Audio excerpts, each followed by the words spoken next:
Bienvenidos a un capítulo nuevo. Este es un capítulo muy especial. Este es un libro web corto y fácil de leer que publicó Index Ventures. La verdad es que da mucho gusto ver contenido de alta calidad que venga de otros VCs y de fundadores. Pues cuanto más trabajemos como ecosistema para conectar los puntos en común, funcionarán para los fundadores y el contenido que salga de esto va a ser de mejor calidad y pues al final del día el emprendimiento es colaboración.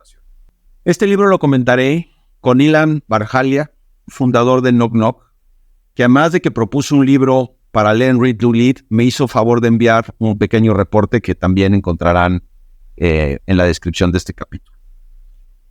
Lo bueno de este documento, Scaling Through Chaos, o Escalar a través del caos, es que ofrece datos, estrategia y tácticas muy puntuales que pueden ejecutar y que les va a ayudar a seguir creciendo en sus negocios.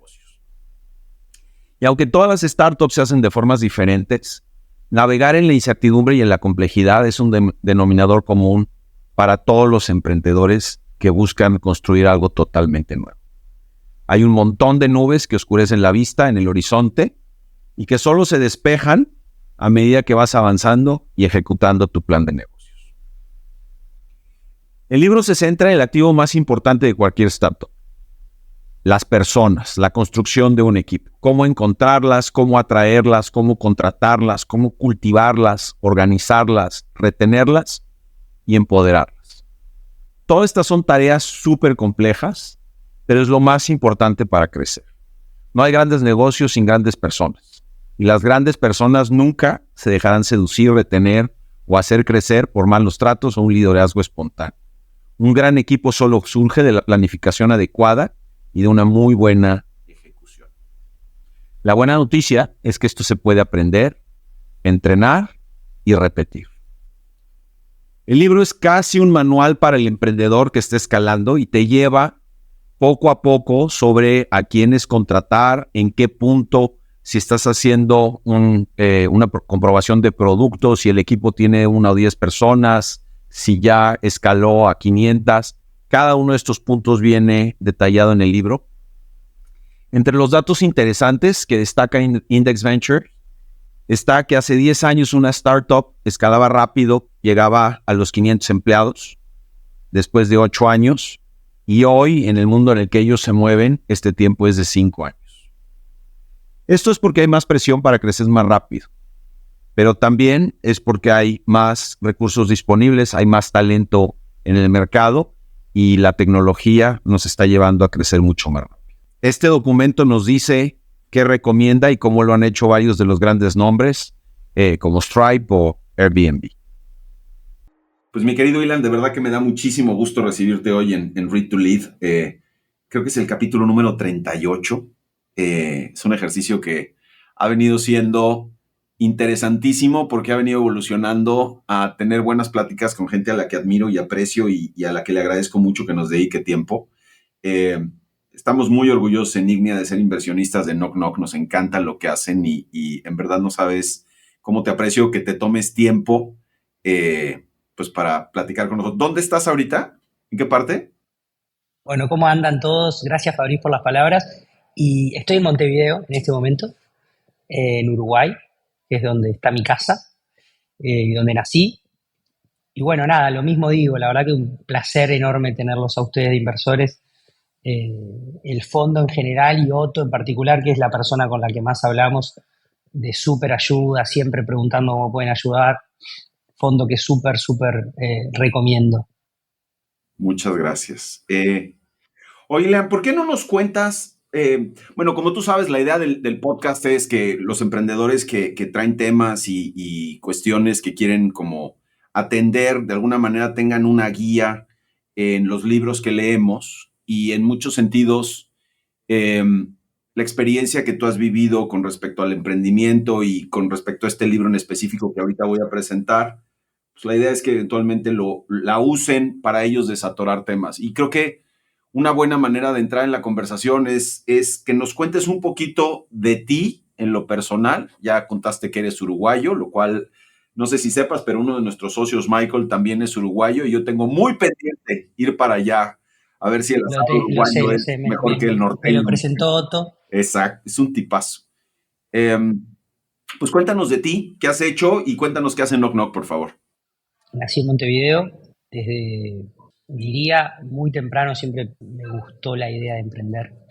Empecé a emprender en la facultad, mi primera empresa fallida conectaba o intentaba satisfacer una necesidad personal, que yo siempre fui un fanático de la lectura, me encantaba leer revistas y diarios internacionales y demás, y veía que había una necesidad, porque yo no quería pagar todas las suscripciones, a The Economist, a New York Times, etcétera, y armamos con dos amigos de la facultad una especie se llamaba Hub, porque justamente era un hub una especie de Netflix de artículos premium, donde la idea era conectar, digamos, en un solo paywall, el acceso a los más importantes artículos, análisis del mundo, de economía, de política internacional, etcétera. Eso estuvimos como 2 años y pico dando vueltas.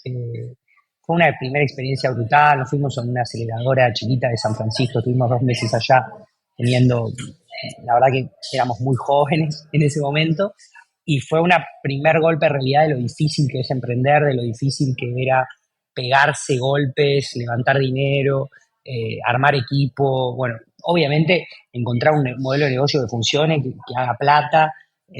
Nada, creo que fue una primer gran experiencia. Y en paralelo a eso, yo estudié estudios internacionales en ORT, en Uruguay, la Universidad ORT.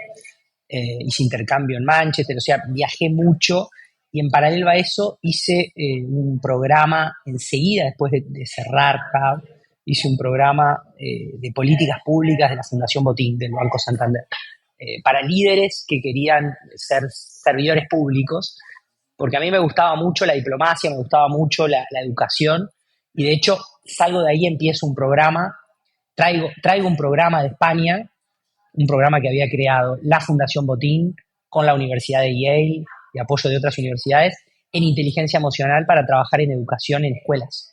Un programa muy grande de España. Convenzo a la gente de la Fundación Botín para traerlo a Uruguay. Yo tenía 23. Y el programa en Uruguay, a ver, lo hice siempre de costado, pero fue un programa que tomó relevancia. O sea, armamos un equipo como de 40 personas entre directorio, voluntarios y personal, digamos, equipo ejecutivo, y logramos escalarlo bastante, unas 60, 70 escuelas, con un modelo de negocio súper interesante donde escuelas privadas pagaban, escuelas privadas concertadas, se llama charters, digamos, escuelas, perfecto, capaz más de contexto crítico, pero bancadas privadamente, también pagaban, y después había un montón de escuelas que necesitaban que sea gratuito, que se financiaban gracias a los otros que pagaban, y con donantes y fundaciones, y macheábamos fundaciones como, che, paga este colegio. Y bueno, y ahí fue mi primer gran experiencia de verdad de aprender en la práctica a emprender, algo ya que tenía presupuesto, que tenía supervisión, que tenía auditoría, y logramos que luego ese programa se adopte por la Plan Ceibal, que es un programa pionero en el mundo, se hizo famoso por el One Laptop Per Child de MIT, que acá tomó una dimensión muy grande. Nosotros logramos que lo adopte Plan Ceibal y lo escale al mundo público, y la verdad que fue una experiencia brutal. Yo crecí mucho ahí, me rodeé de gente súper inteligente, aprendí mucho del mundo educativo, y fue una parte muy social, de impacto social de verdad, de la cual me enorgullezco, y tengo ganas de volver en unos años. En paralelo a eso, fui parte del equipo fundador me refiero a primeros empleados, no founder, de dLocal. En realidad, AstroPay primero, después dLocal, y trabajé haciendo business development. Ahí conocí a mis socios, aprendimos mucho del mundo de cross-border, del mundo de emerging markets, de las complejidades, de tener un mindset orientado a negocio, agresivo, siempre primero el cliente, siempre primero el negocio, después la tecnología. Una empresa, la verdad que espectacular, con una cultura muy orientada al negocio y a crecer y a la agresividad, digamos, de venta. Y bueno, nada, ahí tuve mis primeros contactos de verdad con el mundo, si querés, de merchants globales que tenían problemas para vender globalmente en mercados emergentes y darles una solución integral. Y bueno, aprendí, junto a mis socios, aprendimos mucho, tanto de las oportunidades y los problemas, como también de cómo trabajar con esos clientes. Y bueno, nada, ahí estuvimos unos años y luego de eso, cuando la empresa ya estaba un poco más grande, salimos y a los meses empezamos a armar Knock Knock, que empezó siendo en su momento una plataforma más de logística para el cross-border, porque nosotros veíamos, che, está buenísimo, estamos, a ver, dLocal soluciona mucho los pagos y la conversión. Por otro lado, hay un montón de otros problemas logísticos. Por ejemplo, en ese momento, vender desde China a Brasil demoraba 60 días, 90 días, cancelaciones altísimas, mucho chargeback. Y ahí dijimos, che, acá hay algo, y nos empezamos a meter en ese mundo, lo cual derivó a los años en lo que es hoy Knock Knock, que básicamente es un marketplace, un aggregator, un tech orchestrator, llamarle como quiera, pero básicamente una plataforma en corto que permite que sellers globales, sellers digitales, una empresa americana, una empresa china que venden en marketplaces, vendan en mercados emergentes, específicamente en Latinoamérica, una solución 360 que básicamente tiene todo. Sos un seller, vendés AirPods en Amazon US, yo te voy a buscar los AirPods a tu depósito en Miami y yo te genero ventas en 15, 20 marketplaces en Latinoamérica sin que hagas nada, te pago afuera, te financio, te doy customer a todos los consumidores, te resuelvo toda la operación que es súper compleja, la venta en cada marketplace, la categorización de los productos, la competitividad de los precios, todo, y vos no haces nada y recibís plata de unos mercados que hasta ahora tenías completamente bloqueados. Ese es el concepto de Knock Knock, que obviamente si lo bajás un poquito más, la segunda derivada es que le permitimos a los marketplaces al mismo tiempo acceder y darle a los consumidores en Latinoamérica un montón de productos que sin nosotros no podrían venderse. Y si lo mirás un poquito más en esencia, hay un seller de Alaska que se está conectando con una persona en Ciudad de México, con una persona en San Pablo, que está comprando un producto directamente a esa persona. En el medio, todo lo del medio, si querés, es vitrina, es tecnología y es operación y es, no sé, contratos y facturas, lo que sea. Pero al final de cuentas lo que sucede es, hay una empresa de Alaska, una empresa de Shenzhen que le está vendiendo algo a Joao en San Pablo o a Fabrice en Ciudad de México. Entiendo, con todo lo que... Es más, podríamos cortar el podcast aquí y yo creo que ya le hubiera servido a mucha gente. Tienes una experiencia súper interesante. Y yo creo que eso da pie a dos preguntas. Bueno, la primera es, ni siquiera es una pregunta. El libro se llama Scaling Through Chaos y ya claramente entiendo de dónde viene, por qué estamos teniendo esta conversación. Haces muy sencillo desde el punto de vista del concepto, pero como también explicaste, amarrar todos estos hilos y que funcionen y que sea un equipo que esté, digamos, actuando de manera armónica y todo esto, me imagino que tiene su chiste y vamos a ir entrando poco a poco. Pero antes de que entremos ya a la conversación del libro, quiero que sepas que me pusiste en un, como dicen en inglés, en un pickle, porque resulta que el libro lo produce Index Ventures y yo no estoy como para estarle haciendo publicidad a ninguno de los fondos de VC de Estados Unidos, pero me pareció fenomenal el libro, fenomenal. Disclosure es que no son inversores nuestros. Ya sé. Y tampoco estoy para hacerle publicidad a ellos, pero el libro está buenísimo.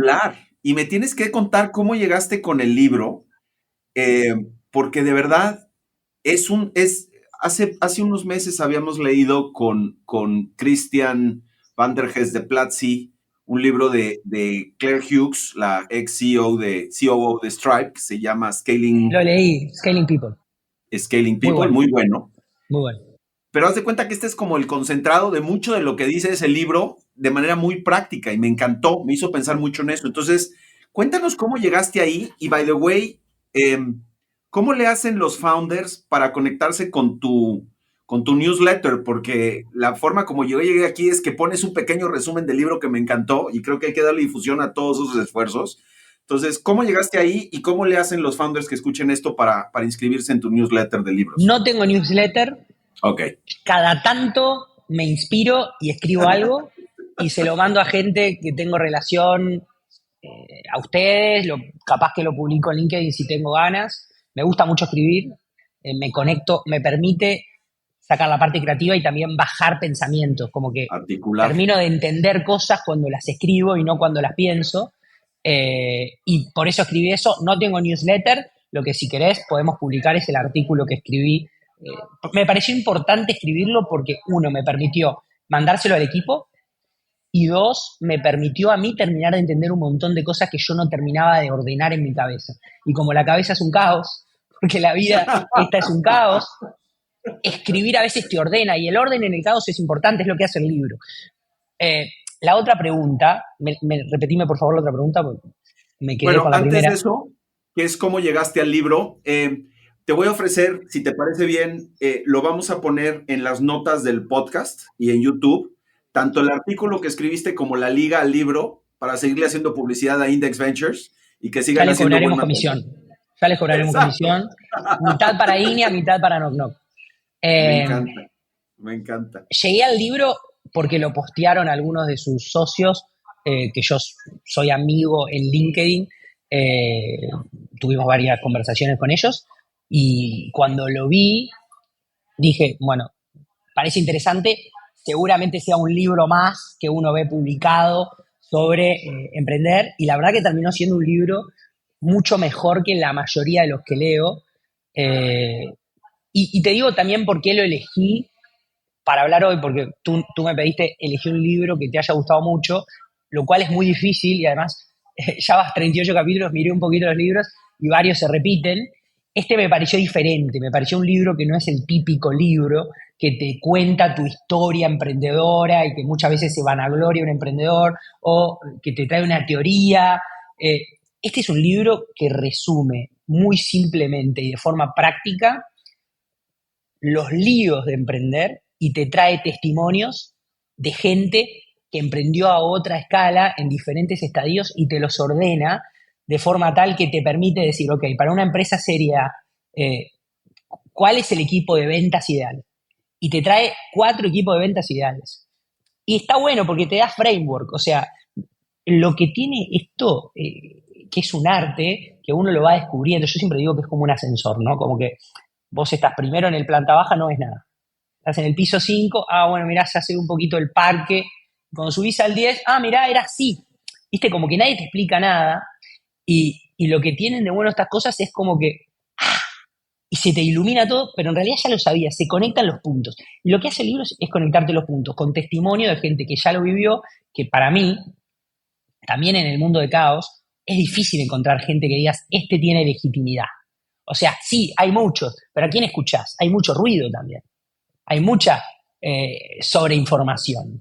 Y lo que tiene el libro es que está curado. O sea, tiene a los tipos que lograron escalar empresas brutales en todo el mundo, en diferentes estadios, un montón de recetas que funcionaron. Entonces, después vos podrás decir, ok, me quedo con esto, no me quedo con esto me parece una boludez, esto no, pero al final de cuentas son legítimos en el sentido de que a los tipos les fue bien, y no es que es una teoría, es práctico. Tenés que tener un chief of staff. Si tenés una empresa de 200 personas, un chief of staff hace A, B, C y D. ¿Quién sabe lo que es un chief of staff? O el go-to-market de no sé qué tipo de empresa, software as a service, y eso creo que está bueno porque le da contenido práctico, bajada a un mundo que es siempre muy abstracto y muy difícil de entender. Me encanta cómo lo presentas, y para mí el libro fue, de hecho lo dicen ellos desde el principio, no recomendamos que leas el libro de inicio a final, sino que lo uses un poco como una referencia para ciertos temas. Y ahorita regresamos un poco más al libro, pero me gustaría que nos contaras, tocas un tema que para mí es muy fundamental, que es, hay mucha información afuera, hay mucho fake entrepreneur afuera. Y luego la otra cosa es que hay una distancia grande entre los ecosistemas más maduros como el estadounidense y el latinoamericano. Y entonces hay algunas cosas que suceden, que funcionan en la parte de Europa, en Estados Unidos, que luego traerlas hacia Latinoamérica tiene un grado de complejidad grande. ¿Qué tan práctico fue este libro para ti en términos del crecimiento de las compañías? Porque, como dices, Chief of Staff, desde ahí ya se te empieza a botar la cabeza latinoamericanamente. ¿Cómo? ¿Una secretaria? ¿Cómo? ¿Qué va a hacer ese güey? ¿Cómo? ¿Por qué? Ayúdame como a generar un puente entre esos conceptos que funcionan en otros lados y que son muy buenos en otros lados, y Latinoamérica, que tiene una idiosincrasia particular y que tiene ciertos entendimientos particulares, ciertas dinámicas, pues también de mercado, ¿no? De disponibilidad de recursos, de mercados en términos de crecimiento y de capacidad de empujar productos en canales digitales, de desarrolladores y de equipo de administración. ¿Cómo conectas todo eso? A ver, lo que trae el libro que está interesante es que trae un montón de data que es objetiva. Eso está bueno porque te hace un benchmark y te dice, te explica, no sé, la importancia de la cultura en ciertas compañías, o la importancia de un área de datos, o cómo armar un clúster de tecnología en empresas, no sé qué. Y te muestra datos de 200 empresas. Entonces, para empezar, eso tiene cierta objetividad en el sentido de que hay una muestra y es real. Eh, Siguiendo con tu pregunta, yo creo que es el famoso tomar con pinzas. O sea, acá se dice tomar con pinzas, no sé en México, pero creo que nosotros tenemos que estar tomando con pinzas un montón de información valiosa y después decir, bueno, agarro esto, pero esto no, y el copy-paste no sirve, sino el copy-adapt, ¿no? Entonces, ok, agarro esto y cómo lo adapto a mi realidad. Chief of Staff fue un ejemplo, pero el Chief of Staff justo ahora me hace acordar, lo hablan en un capítulo entero que se llama leverage, que es para C-Level es cómo tenés leverage y te habla de un montón de cosas, entre otras un Chief of Staff, un COO, procesos, que a ver, yo creo que son súper valiosas. Creo que son todas necesarias para todos los estadios, no. Creo que tenés que armar una compañía y tener un Chief of Staff, no.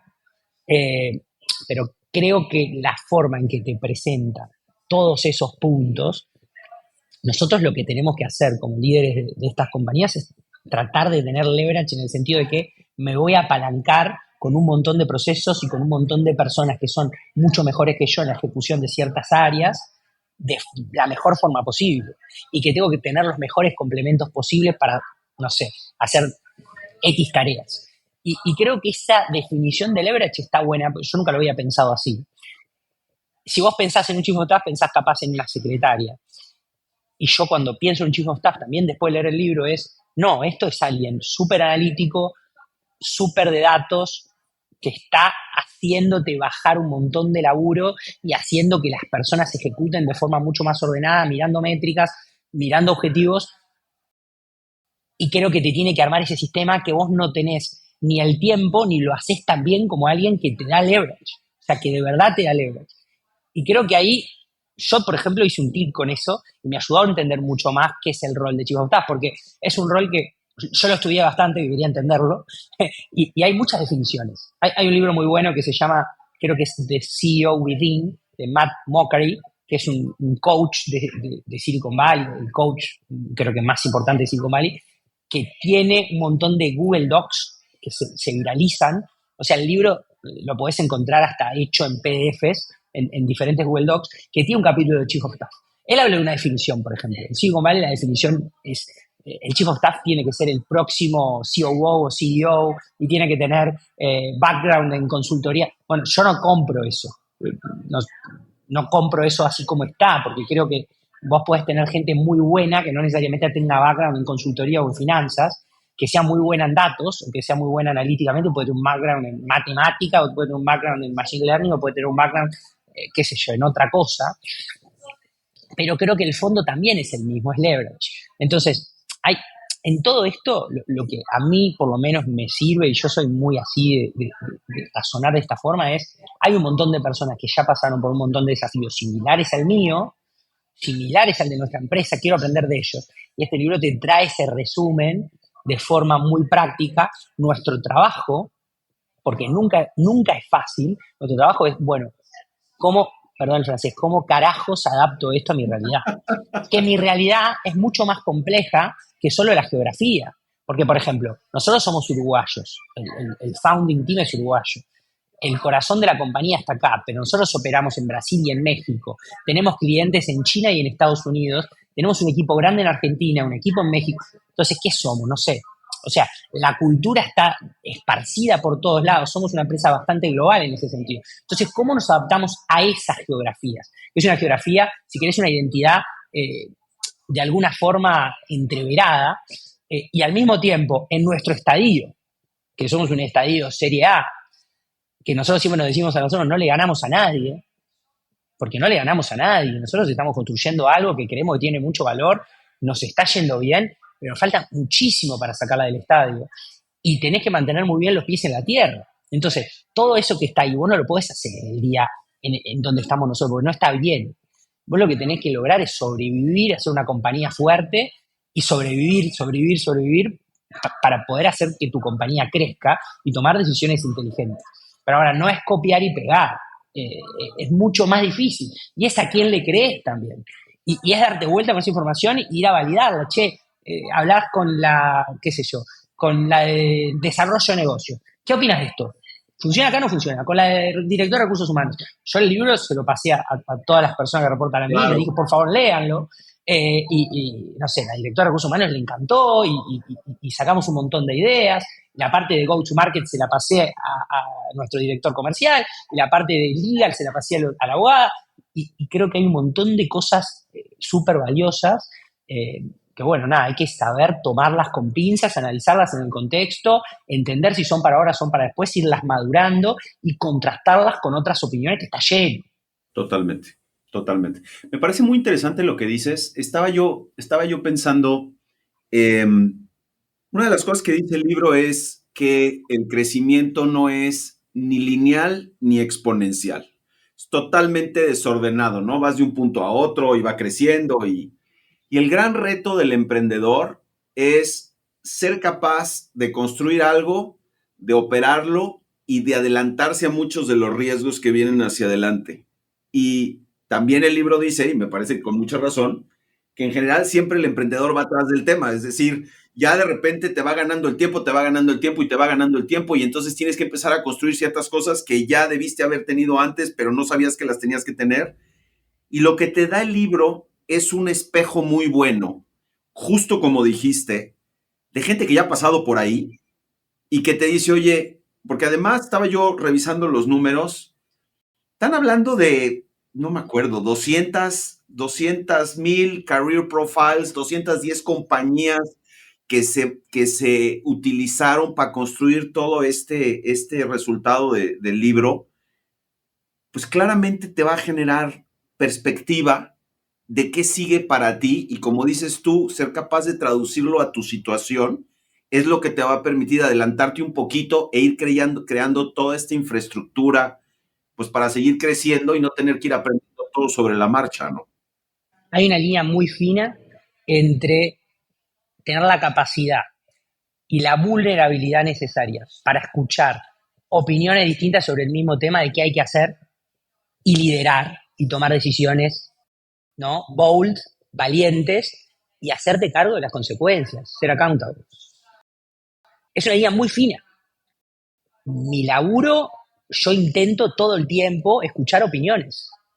De hecho, o sea, hace poquito me acuerdo que hubo una decisión que tomé y después fui a hablar con las personas que me pareció que no estaban tan de acuerdo. Le pregunté, che, ¿qué opinás? Y les dije por qué yo tomé cierta opinión. Claro.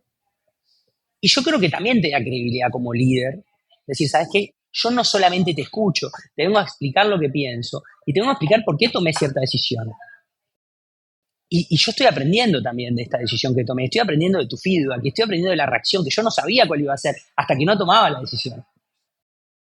Y creo que hay una línea muy fina que hay que saber usarla, pero creo que hay que tener la humildad y la vulnerabilidad para poder sentarte a escuchar opiniones del mismo tema, porque te enriquece mucho.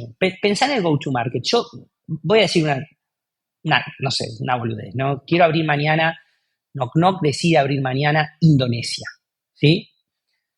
¿Qué sé yo cómo abrir Indonesia? No tengo la menor idea de abrir Indonesia. Claro. No conozco Indonesia, no conozco su cultura, entiendo un poquito por arriba, más o menos el tamaño, entiendo que es un mercado súper, súper grande, súper, súper complejo. Ni idea. ¿Qué voy a hacer? Voy a tratar de entender quién emprendió en Indonesia. Es lo primero que voy a hacer. Pero porque me sale natural. Che, flaco, vos ya lo hiciste acá. ¿Qué onda? ¿Qué tengo que hacer? ¿Es muy corrupta la aduana? ¿Más o menos corrupta? Yo vendo productos, los tengo que pasar por la aduana. ¿Me explicás un poquito a qué me voy a encontrar? ¿Me pasás gente de confianza que entienda? ¿Un abogado más o menos de confianza? ¿Un contador más o menos de confianza? ¿Quién más conocés vos? Y ahí empezás esa investigación, que cuanto más en la cancha mejor. O sea, viajaré a Indonesia, me sentaré en Indonesia, miraré Indonesia, pero creo que ahí está bueno, y ahí es donde la gente te empieza a bombardear. No sé, nos pasó cuando abrimos México. Si no vivís a vivir a México, no vas a poder hacer México. Y bueno, más o menos lo estamos haciendo México. No me fui a vivir a México. Se fue a vivir gente de nuestro equipo que es muy buena, de nuestra total confianza, a vivir a México. Y qué sé yo, digo, nadie sabe el futuro, ¿no? Nadie sabe el futuro. Lo que sí sabes es, ok, más o menos todo el mundo opina esto. Yo lo que deduje de esa conversación es, necesitamos tener mucha presencia en México. Y necesitamos tener gente de nuestra cultura, de nuestra confianza ahí. Y lo estoy extrapolando ahora a Indonesia. Che, hay millones de caminos para hacer Indonesia. Nuestro negocio, Indonesia, en este momento del mundo, en este año, ¿no? Que, digo, hay un montón de variables. Digo, y nadie está en tus pies, y nadie tiene tu directorio, nadie entiende como vos, tu gente. La decisión es tuya, tu responsabilidad más grande de todas, hasta fiduciaria, es tomar las decisiones valientes, pero también analizarla lo más que puedas. La decisión después la vas a tomar con la panza, con el estómago, con lo que quieras, con los intestinos, no sé, no la vas a tomar con la cabeza. Te lo va a decir el cuerpo. Lo que sí tenés que hacer, me parece, es tratar de abrir el abanico posible y decir, che, pará, todos estos me están diciendo esto, me parece que es para allá. Y después tomar la voz. Yo creo que eso es muy importante. Vamos a tener que hacer uno mucho más largo, ¿eh? Porque estás tocando muchas cosas, son muy interesantes. Mira, la primera es el tema de la vulnerabilidad. No sé si alguna vez has leído a Brené Brown, esta chava que es de la Universidad de Houston, que se dedica justamente al tema de vulnerabilidad en liderazgo. Es de los principales pilares de la construcción de una cultura sana en términos de generar comunicación, generar un ambiente donde la gente tome riesgos y al mismo tiempo reconozca que se equivocó y aprenda todo ese proceso. La otra cosa que me parece súper interesante es, a pesar de que el libro habla del emprendimiento, el libro pasa mucho en la parte de construcción de equipo y de cultura. Y conforme va creciendo el mundo o el ecosistema de emprendimiento y de emprendimiento particularmente tecnológico, te das cuenta que it's all about the people. Y te lo dicen 30 veces y crees que es esta historia de me lo están vendiendo, pero resulta que no te lo están vendiendo. Así es, y justo como lo dijiste. Y lo último es qué importante es tener un liderazgo que tome decisiones. Because it's all about the people, pero como inversionista, it's all about the entrepreneurs, si a un negocio le va bien o no le va bien. Y pues nada, estoy repitiendo mucho lo que estás diciendo porque me resuena completamente, caray. En nuestro negocio no hay nada más que personas. En el nuestro, estoy hablando de Knock Knock, no estoy hablando de otro. Nosotros no tenemos hardware, no tenemos depósitos, no tenemos ni oficina, alquilamos. Es todo personas. O sea, las cosas van bien o van mal por las personas. Después me podés decir, no, hay un montón de cosas que no dependen de nosotros. Sí, obvio. La muerte y los impuestos tampoco, dicen. Pero yo de eso no puedo hacer nada. Lo que podemos hacer nosotros es contratar muy bien. De eso habla mucho el libro, ¿no? Mucho. La parte capaz no tan fancy de decir, ¿sabes qué? Si esta persona no funciona, lo antes que pueda se va, pero contratar espacio, echar rápido, tratar de tener densidad de talento y después bajar. Tenés que armar una cultura donde la gente sepa qué es cómo contratás bien, qué es contratar bien. Creo que lo de la vulnerabilidad es súper interesante, yo lo estoy aprendiendo, es un arte, pero no solamente por el liderazgo, porque muchas veces hablamos, ¿sabes qué? es mucho mejor un liderazgo transparente, es mucho mejor hablar de los miedos que tiene uno. Recontra es estratégico. Creo que hay una parte del humano, del que lidera, que es lo correcto, o sea, es lo que hay que hacer. No se trata ni de estratégico, es yo necesito ser vulnerable, yo necesito mostrarme como soy, porque si no yo solo acumulo energía negativa para adentro y me lo trago, y eso No, el no hay día de duda. mañana explota. Entonces yo estoy aprendiendo eso, por ejemplo, en mi parte más personal, ¿no? Y yo creo que es muy importante llevarla a todos los días. No es solo te escucho porque está bueno que vos pienses que yo te estoy escuchando. Uno, te escucho porque creo que me puedes decir cosas muy valiosas y me vas a hacer mejor. O sea, te agradezco, te tengo que hacer un regalo porque me estás diciendo esto. Y segundo, porque a mí mostrarme vulnerable me hace bien. Yo me siento bien, pero no mostrarme, ser vulnerable.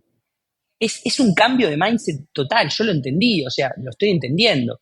Eh, y lo estoy entendiendo con las personas más cercanas a mí en mi vida, que es, che, sacate ese, yo siempre, yo crecí en, si querés, en un old school un poquito más atrás, que no es esta generación nueva, que era el líder nunca se puede mostrar débil y se tiene que mostrar siempre fuerte y los padres siempre unidos y no tenés miedo, si no tenés dudas y emprender está buenísimo. No, mirá, hay veces que tengo estrés, flaco, no pasa nada y yo también tengo miedo, pero los enfrento. Eso es lo valioso, porque si no, vos le estás mostrando algo que es un imposible. Es un imposible. Si vos no le decís a la gente, le mentís a la gente, generás, para empezar estás mintiendo y no está bueno, y para seguir, estás mostrando un imposible. A mí me encantaría que no salgan 1000 emprendedores, porque está buenísimo. Entonces, yo quiero ser lo más transparente posible, porque uno es lo correcto y dos está bueno. O sea, le mostrás el camino de verdad. Y además creo que en el camino vas recogiendo lo que vas haciendo, ¿no? Porque cuando uno también es transparente y da confianza, recibe confianza. Y si vos sos muy hermético y muy vieja escuela y te mostrás siempre, no, perfecto, al otro le genera bronca. Pará, flaco, en serio, de verdad, ¿me está diciendo de verdad que pensás que va a estar todo bárbaro con el modelo de negocio? No, mirá, pienso que no sé, o sea, capaz que no somos un unicornio. Y no pasa nada. Pero mirá, por el contrario, cómo lidero con el ejemplo, porque me voy a romper el alma, no en el sentido figurativo, para llegar a ser una compañía muy grande. Y estas son las cosas que veo buenas y estas son las cosas que veo débiles. Y voy a trabajar en las débiles para transformarlas. Y te pido que me ayudes, porque sos mejor que yo haciendo esto. Yo creo que ese es el mensaje de vulnerabilidad completo, que tiene una parte estratégica, una parte ética, una parte mucho más humana, de que somos también lo que hacemos y lo que decimos. Sí. Fíjate que estoy tomando notas de lo que estás diciendo. Como decías tú hace un momentito, la dinámica que sigo con los emprendedores cuando los invito a platicar acá a Read to Lead es, entiendo que tienen muy poco tiempo y entonces no los voy a poner yo a leer cosas. Ustedes me tienen que decir qué leyeron y yo le voy a dedicar tiempo. Y entonces hace relativamente poco, hace un mes, hice un capítulo con Andrés Bilbao de Rappi y le digo, oye, pues, ¿qué libro leemos? Y me dice, vamos a leer Waking the Tiger, que es How to Heal Your Trauma. Y yo dije, ¿por qué chingados vamos a leer eso? O sea, de verdad, y resultó una conversación tan profunda alrededor justo de lo que estás diciendo, como la integración y creo que el emprendedor en particular y los tiempos modernos o los tiempos que vivimos te llevan ahí. No puedes ser dos personas, tienes que ser la misma persona que está en su casa, que se está curando emocionalmente y que llega al trabajo, que muchas veces, por ejemplo, en mi caso, el trabajo es en mi casa, post pandemia, la oficina la tengo en la casa y también tenemos todo este tema como remoto. Y parte de lo que está esperando tu equipo para motivarse y para integrarse en la organización es estar trabajando con un ser humano íntegro al cual le están aprendiendo, lo están admirando y están generando este sentido de propósito de hacer cambios profundos en mercados. Y esa es la gran promesa del emprendimiento y del emprendedor hoy en día, me parece. Y el libro lo habla muy bien. Y más simple que eso, estoy de acuerdo en todo, pero te doy un paso más atrás. Yo no quiero ser eso. Yo no quiero ser un sorete, entre comillas. porque no me sale, porque no soy, no me considero. Capaz que hay gente que escucha esto y dice, Yo creo que sí eres, nada más pero, para qué tipo somos. Yo creo que lo estás haciendo muy bien. No sé bien qué pienses tú, pero te puedo decir desde afuera que lo estás haciendo muy bien. pero fuera del chiste, lo que quiero hacer la transición, creo que son dos mindsets distintos. Uno es, ¿qué espera el equipo? Y la otra es la autenticidad No hay duda. y la coherencia. Claro. Yo siempre digo que la coherencia y la integridad es cuando vos estás en un cuartito oscuro, vos con tu inconsciente te estás hablando y hay una coherencia total. Porque después para afuera vos podés mentir, pero el cuartito oscuro te Nunca te mata. engañas a ti mismo, eso está clarísimo. Entonces, si vos podés ser, ¿no? Antes, en la escuela anterior, era yo puedo ser un capo en casa con mis amigos y un hijo de puta, un sorete, perdón, en el trabajo. No se puede, yo por lo menos no puedo, pero porque no quiero, no porque no me importa la credibilidad. Yo no te estoy hablando acá de liderazgo, yo te estoy hablando de humano, o sea, De humanidad. del ser humano. ¿Qué líderes queremos ser y qué personas queremos ser? Son la misma. Digo, vos no podés estar hablando mal a la gente. Ahora, eso no quita que vos no tenés que ser asertivo, ¿no? No, claro, Bueno, y exigente y tu contigo mismo, con el laburo, equipo.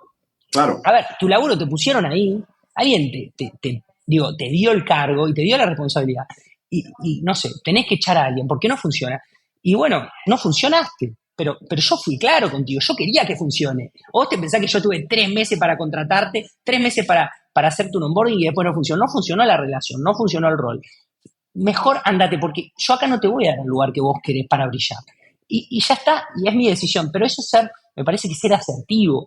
Y lo otro pasaría a ser algo de ser flojo y tiene ruido por todos lados y hace agua. Pero al final me parece esto, ¿no? De la Y integridad. es malo O sea, para todo el equipo. O sea, toda la demás gente que depende de esa misma persona y que están construyendo algo juntos, y el libro es muy claro en ese sentido, el que tú mantengas gente que no está en el estándar que debería de tener, es malo para todos los que están realmente construyendo lo que está pasando. Me quiero mover un poquito, porque quiero ser muy respetuoso del tiempo que nos estás dando. Háblame de los procesos. El libro habla mucho de procesos. Y latinoamericanos no somos tan ad hoc a los procesos. ¿Por qué? ¿Por qué te parece que los procesos, conforme el libro los va presentando, se vuelven importantes en la construcción de un startup que se convierte en scale-up? Y en particular, por ejemplo, además de los procesos, la conformación de los equipos. Habla mucho de cómo armar equipos en ciertos momentos de la compañía. No sé si es algo que hayas utilizado, pero me gustaría escuchar tu pensamiento al respecto. a ver, creo que los procesos en sí mismos no son nada. Creo que los procesos sirven para cumplir determinadas metas. No sé, el proceso de onboarding. Si yo, digo, como compañía, ¿no? Todo el tiempo contratamos gente, todas las semanas hay un onboarding, es mucho más fácil hacer un proceso, pensarlo bien y que eso se copie, se pegue y se repita y que deje de depender de que está en la cabeza de Victoria o de Francisco y que haya un proceso independiente de las personas, ¿no? Que trascienda y que se instaló un proceso, funciona. El Es problema una con los forma de procesos hacer es leverage, paz. que Por era lo que tú supuesto, decías hace un rato, ¿no? automatizás, ¿no? En lugar de estar control Z, control Z, control B, ya sabés que el control Z, control B, entonces automatizar el control Z, control B. Ahora, si lo llevas, ¿no? Es como el, no sé, yo siempre me acuerdo de la palabra, que el agua te puede inundar o te puede hidratar, ¿no? Entonces, ni mucho proceso ni poco proceso. El proceso justo, o sea, hay que tener la capacidad también para decir, che, esto proceso no, porque quiero ir rápido acá, quiero aprender. Si me pones mucho proceso, me generas una burocracia tremenda y hay que, nosotros decimos, matar víboras, ¿no? Como tomar decisiones. Por otro lado, eso sobre los procesos. Y la segunda pregunta, La segunda pregunta es la de las estructuración personas. de los equipos.